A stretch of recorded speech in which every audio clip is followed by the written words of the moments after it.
Good afternoon, ladies and gentlemen. I would like to welcome you on behalf of Rail Baltica Academy. My name is Rūta Blagnytė.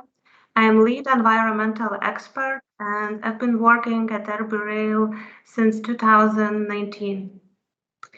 And actually today I'm looking forward to talking to you about the environmental aspects of this project. Actually, this lecture is the third, and those public lectures are organized by our joint venture, and their goal is to share the knowledge of Rail Baltica experts in the project with universities and concerned societies. And what is important that there is in the future planned 2 additional sessions in 2021. One of them will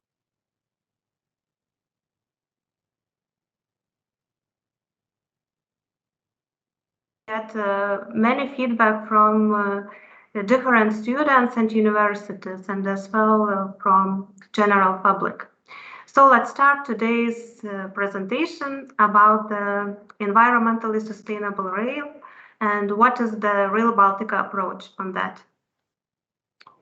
So today you will find out more information on the environmental impact from the transport sector in general, what is new European vision towards more environmentally sustainable transport sector, what is the Rail Baltica contribution to the Green Deal goals, and what are the main Rail Baltica impacts to the environment and main challenges, and what are our future plans.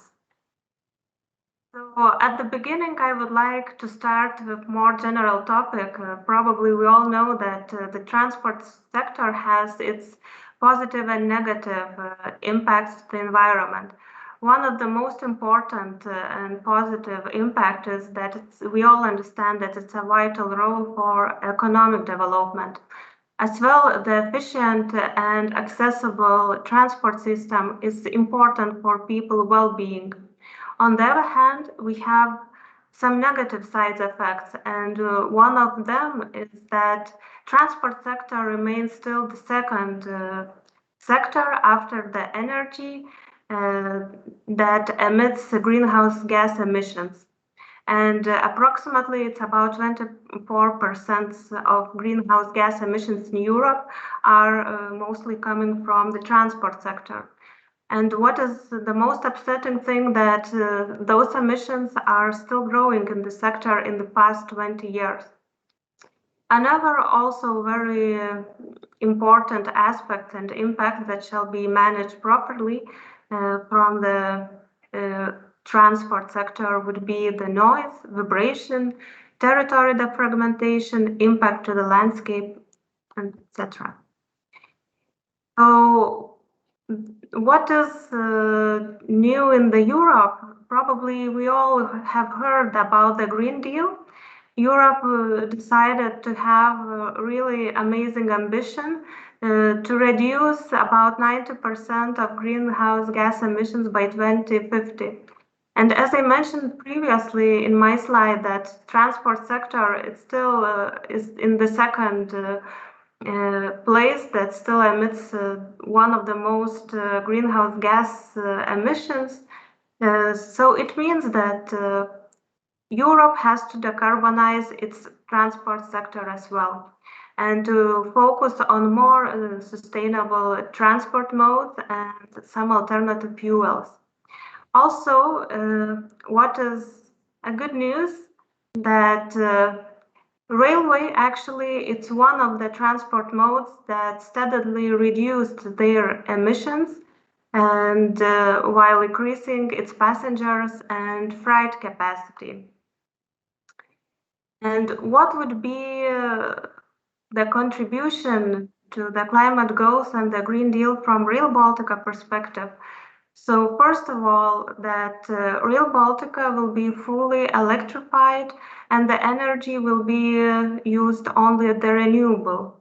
According to the data gathered in our cost-benefit analysis, by using modal shift, we will reduce noise by 4.7% and air pollution by 18.3% from the different transport modes, including roads and air, by using our railway. So it means that Rail Baltica is one of the great examples how Baltic states will contribute to achieve the climate goals by implementing this mega project. So what type of project Rail Baltica is from the environmental perspective? So first of all, it's a very challenging thing that it's a linear project and crosses different countries. And it means that they are also crossing different type of urban, suburban, some water bodies, some sensitive areas, etc. So it's really important to evaluate everything according to the legislation. And what is more, so it's a multi-country project. It means that all countries has its own specific legislation how to cope with some specific environmental aspects, and to combine everything into one project, it's quite challenging. From other slide, you can see that project contains different type of the objects. So it's planned 7 rail passenger stations, 3 multimodal terminals, and some connections to the airports and seaports. And so how environmental topics are managed in this project, where everything starts. So actually all the environmental procedures and all analysis are starting at the very beginning of this project by setting the route country by country. So in Estonia, Rail Baltica route was defined by spatial planning procedures, and they were approved in 2018. Those spatial planning documents are county level for Pärnu, Harju, and Rapla, and they were approved in 2019, and there is still one spatial planning procedure needed for one Estonian design section. Also in parallel, it was carried out and completed the strategic environmental assessment. And currently in Estonia is ongoing the environmental impact assessment procedures together with technical design. And in the future, of course, there will be procurement for construction works and construction works itself. And in this slide, you can see the indicative scope of works. So it's planned 15 bridges, 24 railway viaducts, 40 road viaducts, and 24 aqueducts. About them, I will talk later in my presentation. So in Latvia, it's a bit different procedures how the route was defined. It was done by a completed environmental impact assessment, which was approved in 2016. And currently there is ongoing technical design. And all the local plans related to the spatial planning will be finalized according to the final design solutions and will be solved case by case. And after that, of course, procurement and construction works. The indicative scope of works in Latvia, you can see in the slide. It's planned 32 bridges, 43 railway viaducts, 82 road viaducts, 10 aqueducts, pedestrian crossings, and 1 tunnel. That was mentioned by my previous colleague Eric Stilaks in his public lecture. What are the challenges?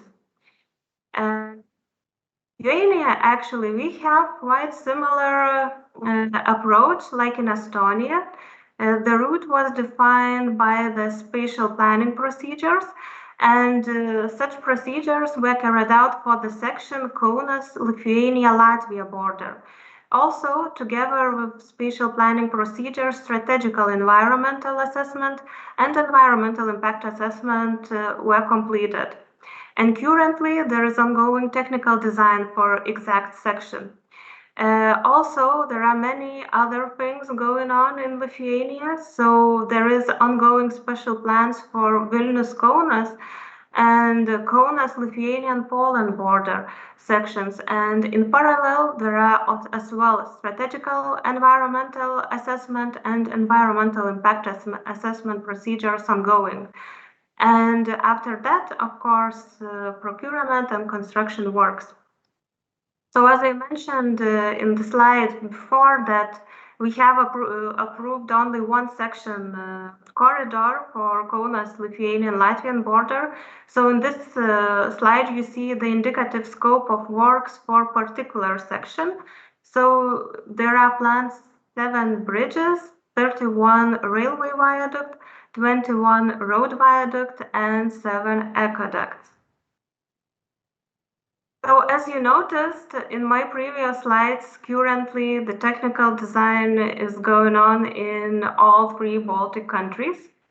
And at this part of presentation, I will focus more how the environmental aspects and environmental requirements are reflected in the technical design.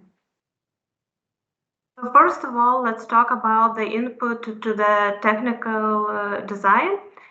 What shall be from the environmental perspective included there? So of course, all the requirements of completed or ongoing environmental impact assessment, all the requirements related with construction and operational phases, all additional environmental studies during the design stages that were carried out by our designers, for example, mammal monitoring, some particular territory observation in order to be sure that everything is properly analyzed and all the technical solution will be designed properly. Also, for the technical design and for some aspects from environmental side to be evaluated, we also using Rail Baltica design guidelines and operational plan. Important to note that Rail Baltica design guidelines also contain specific requirements for the environment, and operational plan actually we are using for the noise modeling, where all the traffic flows are provided. And of course, national legislation is a must. So all the necessary legislation requirements are applied in the technical design in all 3 countries. So what are the key environmental aspects that are evaluated in the technical design? So it's noise and vibration, animal migration, corridors, how to mitigate the barrier, how to preserve natural conditions, how to reduce the impact to the landscape, and all the necessary requirements for the construction and operational phase. So actually, as you see from previous slides and what are the aspects, now we are going to another quite interesting slide about the challenges in this multi-country project. So first of all, it's important to ensure the common environmental approach in entire project in 3 Baltic countries. Why is it important? For example, currently we have 9 technical design sections, and we have different companies of designers who are working on them. And it's really important that all environmental impacts will be evaluated in the same manner in all countries in order to achieve the proper quality of the project and to deliver this project as one. Also, another important difference is legislation, and it's quite a challenge to us because some limit values differ, some evaluation periods are differ, or some restriction periods are differ in comparison in 3 Baltic states. And of course, the biggest challenge is that the Rail Baltica is the first high-speed railway in Baltics, and this means it's quite a challenge not only for us, but also for our local authorities who are reviewing our technical designs, but we are happy with their cooperation, and I believe that we ensure quite a good communication in order to solve all the questions that are risen during the design phase. So I would like to talk more about the common approach. So as I mentioned, we have those 9 technical design sections, and we are planning to ensure that this project will be delivered as one. It won't be divided into the local level. It's not local to Lithuania.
In all countries.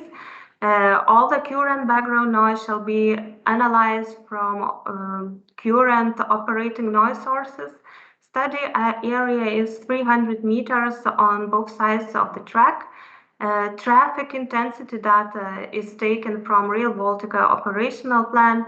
Noise calculation is done for 2046. Noise maps and models were developed, and mitigation measures, if needed, were applied. So it means that we are using the same methodology in all countries, but we are complying with the national legislation in each country individually.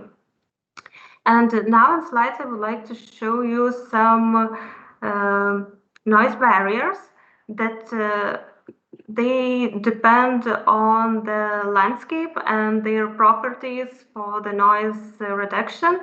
But it's important to know that all the types of the barriers will be used in all 3 countries, and they will look the same everywhere. So for example, in the slide, you can see the transparent noise barrier.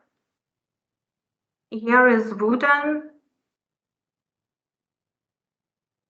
Also, we are planning to have a earth barrier with some vegetation on top, and it's quite a good idea to use some soil that are left from the constructions. It's like reusing the material. And yes, we also are planning to have some noise barriers from recycled materials. So another important aspect is biodiversity in our project. Actually, it's a huge range of different type of species we are having in our project. So we can start from the insect and fishes with otters, and to finalize everything with the large mammals as mooses, etc. So for all those particular species, we have really quite interesting requirements, recommendations, and we are following them. And I will talk a bit later about them. So how we are managing fauna protection. So first of all, we are following all the requirements that are provided in our environmental impact assessment reports. Usually there are a lot of information from all type of investigation, and all the requirements from institutions are also placed there. Also, we are we have to compliance with all the national legislation, and in case if there are still some open issues that are not described nor in area nor in national legislation, we are always using COS 341. It's a habitat fragmentation due to transportation infrastructure handbook. It's a really good book with all the recommendations how to proceed with some passages in order to avoid any type of barriers to animals. Highly recommend for everyone to check it if you haven't heard about it. Also, we having fauna expert in our project, so it means that during the design, fauna expert is carrying out all the necessary monitoring, site investigations, and also suggest what type of solutions shall be in place and to be effective during the operational phase. Also, we are evaluating all the characteristics of those natural migration corridors, the intensity and frequency of the animal migration and what type of animal are migrating in the territory, what are the possibilities of the impacts on populations of rare protection species. And of course, another important aspect that we are taking into account, all the mitigation measures related with the construction works itself, because it's also really important. Yes, it's a temporary impact. They are ending soon, but still we have to mitigate them.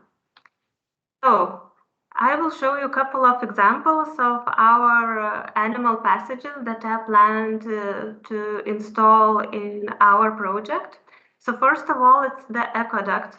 Usually it is used for large mammals, but of course this aqueduct will be used probably with small and any type of animals. The planting shall be also provided for this aqueduct in order to attract all the animals to use it. And many good recommendations are, as I mentioned, from this COS 341 book, how to make the most efficient aqueduct. So it's one of the examples. But actually, we are having much more animal passages in the territory. And here you can see the example of Lithuania. At the top of the slide, you can see the underpass for large mammals, where with depth of the passage is 30 meters and the height is 5 meters. And on the top, you can on the bottom, you can see the passage for small or medium animals, where the depth is 10 meters and the height is 3 meters. Also, in some cases, we have some animal passages where it could be covered with water. So for those cases, we have to think dry passages, because I'm not sure that you know that even water animals are not using the structures if there is no dry path to cross it. They don't think that it's safe, so they are avoiding such structures. So that's why we are making this dry path. And yes, so, and how we are mitigating the barrier. So of course, as I previously showed for fauna, so animal passages implementation. Also in the project, there will be no zero level crossings. Also during the constructions and operational phase, it will be secure that all the real estates are reachable. And of course, it will be secured proper frequency of railway passages for traffic and pedestrians.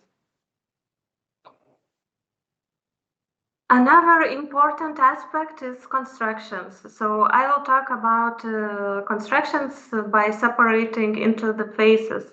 So first of all, it's a preparation for the construction sites. What is important? First of all, it's important to keep construction site as compact as possible. Also, it is forbidden to have construction site in sensitive areas or in protection zones of water bodies, coastal areas, etc. Also, material storage also shall be properly placed, also not in protected areas, and it should be also covered that no leakage, spillage would occur. And also important that the construction site will be safe, so the fencing and security solutions will also be implemented. So another important thing is waste management and pollution during the construction. So waste storage also shall be covered, and it also shall not be placed in the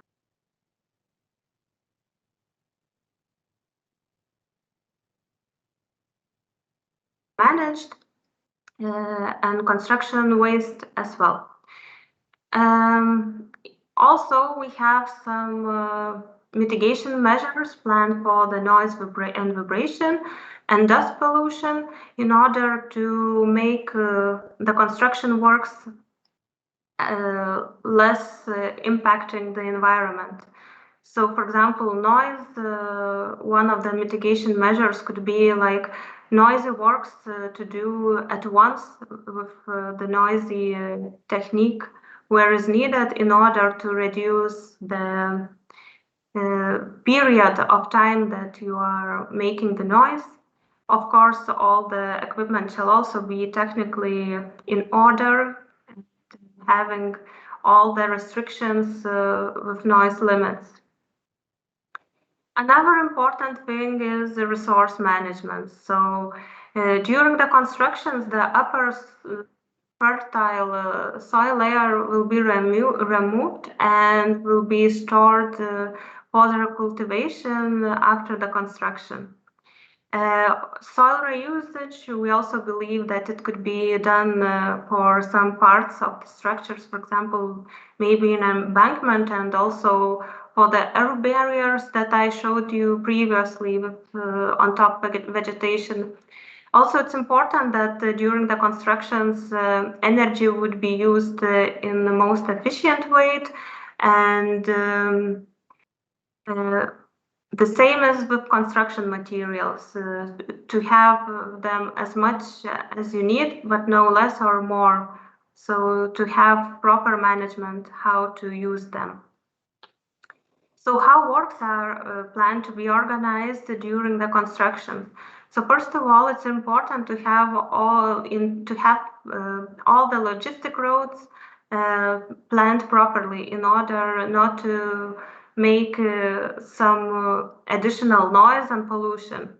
Also, all the construction machinery shall be technically in order to avoid all the possible spillages and leakages. Working hours arrangement is also an important topic. Usually it is placed in environmental impact assessment or in another requirements. But if it's not placed, so you can always arrange with the municipalities. And during the construction works, it's a top priority, human health and safety. And all the construction workers shall know their own responsibilities. Of course, all the risk management, all the reportings are important as well. And what is also what I want to highlight in this presentation, that during the construction, fauna expert visits and monitoring during construction works for some specific aspect is also planned. Because in some places we have some restrictions related to the fauna species. For example, in near Neris River, we have this amazing Neris River bridge, where construction works cannot be done during the springtime, when some fish are spawning periods having, and we cannot disturb. And also there are some different type of periods in particular sections related to the animal breedings or bird breedings, etc. So what is important from this slide? So yes, after the constructions are over, it is important that the construction site would be returned to its previous stage. It would be recultivated. So after the construction works, for sure, the site will be evaluated and it will be checked. Is it all plantings and landscaping solutions are placed properly? And also important to know that during the operational phase, we have some monitorings planned for the animals, noise, and some very specific topics. And yes, it's the minimum plan to have for 3 years, but for some animals, there is a huge possibility that we will have even longer periods. And what are our additional goals? Actually, I would like to share with you some other topics that we are working currently on. Also, we have this climate change study. It's about the resilience of the infrastructure to the climate change. And also, the results of the study are included in the technical design. And currently, our team is working on zero environmental impact strategy implementation for the operational plan. So currently, we are working on the roadmap, what goals we would like to achieve, how to improve the environmental performance each year. So maybe later in the future, we will have some additional events where we could talk more about this strategy. Also, we started the environmental management plan development last month, and now we are at benchmarking stage. So we hope to have all the territory in one platform with all the requirements and all the necessary data based on GIS, with all the monitorings and etc. So yes, now it's benchmarking. And also we started development of sustainability strategy. So for sure in this strategy will be a part of environmental aspects. So thank you very much for listening. And now I am ready for your answers, for your questions. Sorry. Okay, I see one question. How many people are working with environmental issues in project? So actually, it's a quite good question. At RB Rail, we currently have 3 people, but I hope that next week, not next week, but next month, we will have additional one. Of course, we are having huge support from our implementing bodies also. And what is more, the biggest contribution to the environmental issues are coming also from the designer part. They also having huge teams with high expertise people that they know their field. So it's a quite a huge team working on those environmental topics. Is it true that all environmental procedures are done already or ongoing right now? Are there some additional procedures planned in the future? Well, currently, for sure, we are having many environmental procedures, but it's a huge risk to say that it's not planned anymore to have them more. It is always possibility during the design stage that some solutions will be changed or will be adopted according to the situation. And according to the legislation, actually in all countries, if you have some changes in your design and it wasn't presented in your environmental impact assessment, then you have to do additional shorter procedure, a screening.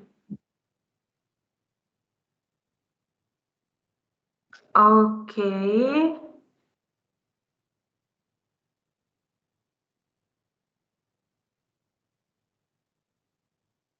Okay,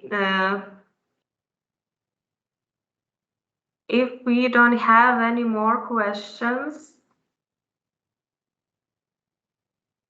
Okay, so actually, you can still post some questions, and if you want, we can always to get back to you. And I also would like to inform you that tomorrow we are having another public lecture. It will be done by my colleague Andy Billington. He is a sustainability and innovation expert at RB Rail, and his topic will be Rail Baltica is more than a railway project. So, and have a great day.